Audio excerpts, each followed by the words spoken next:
नमस्कार दोस्तों, स्वागत है आपका पितृलोक दर्शन चैनल पर। आज हम बात करेंगे कि जो पितृदेव हैं उनको कौन से फल और कौन-सा अन्न सबसे अधिक प्रसन्न होता है।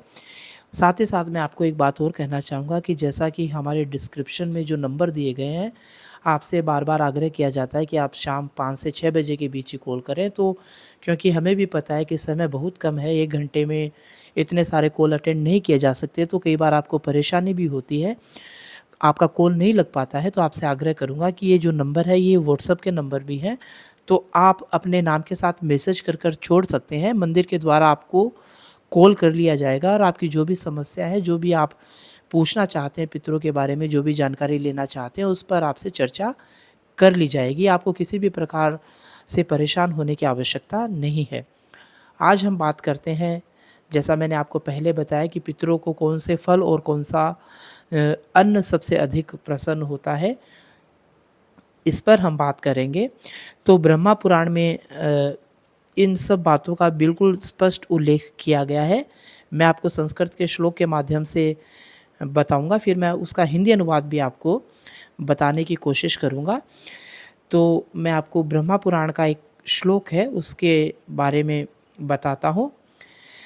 आप ध्यान से सुनिएगा।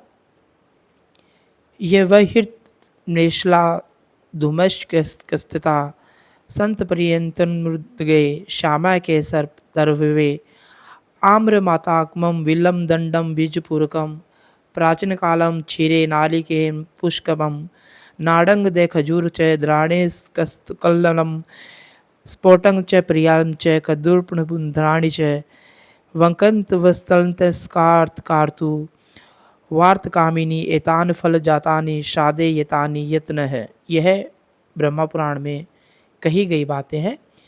इनका हिंदी अर्थ मैं आपको बताता हूँ कि इस श्लोक का क्या अर्थ है, जो ऋषि है उसने ये बात किसके लिए कही है।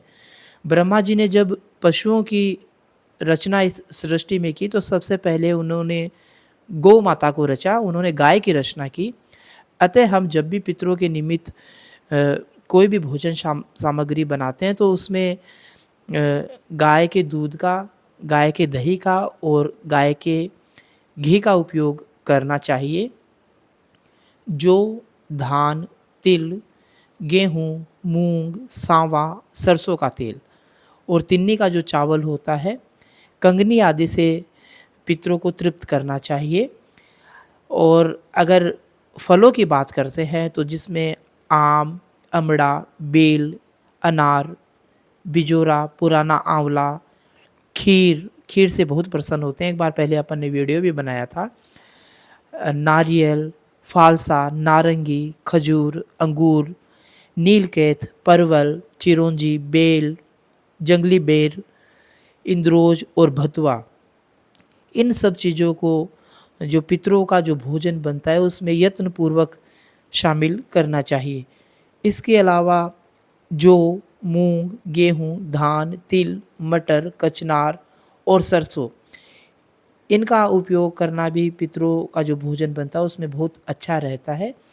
आपको जितनी भी ये ऊपर मैंने जो बातें कही हैं, जितने भी अन्न और जो फलों के बारे में बताया है, ऐसा एक भी नहीं है कि मैंने मेरे मन से बोला है या यूँ ही कोई बोगस जानकारी दी है। इन सब बातों का विवरण ब्रह्मा पुराण में किया गया है। मैंने श्लोक के माध्यम से आपको बताने का प्रयास किया है। पहले मैंने आपको संस्कृत का श्लोक बताया। आप अगर ब्रह्मा पुराण पढ़ते हैं, तो आप वहाँ पर इस रेफ़रेंस को देख भी सकते हैं। इस चैनल पर आपको जितनी भी जानकारियाँ दी जाती है, वो सारी की सारी जितनी भी जानकारी हैं, वो धार्मिक ग्रंथों के आधार पर दी जाती है। किसी भी प्रकार की कोई बोगस या फेक जानकारी, कोई मनगढ़ंत बातें यहाँ पर बिल्कुल नहीं की जाती।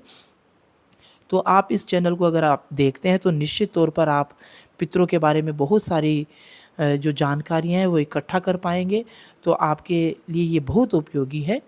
आप इस चैनल को सब्सक्राइब करें, कमेंट करें, लाइक करें, बेल आइकन को आप दबा लें, ताकि हम हर रोज़ आपके लिए एक वीडियो लेकर आते हैं, उसको देखकर, सुनकर आप निश्चित तौर पर पितरों के बारे में जान पाएँगे। पितरजी महाराज आप सभी की रक्षा करें, आप सभी की धार्मिक, आर्थिक और सामाजिक उन्नति हो। इसी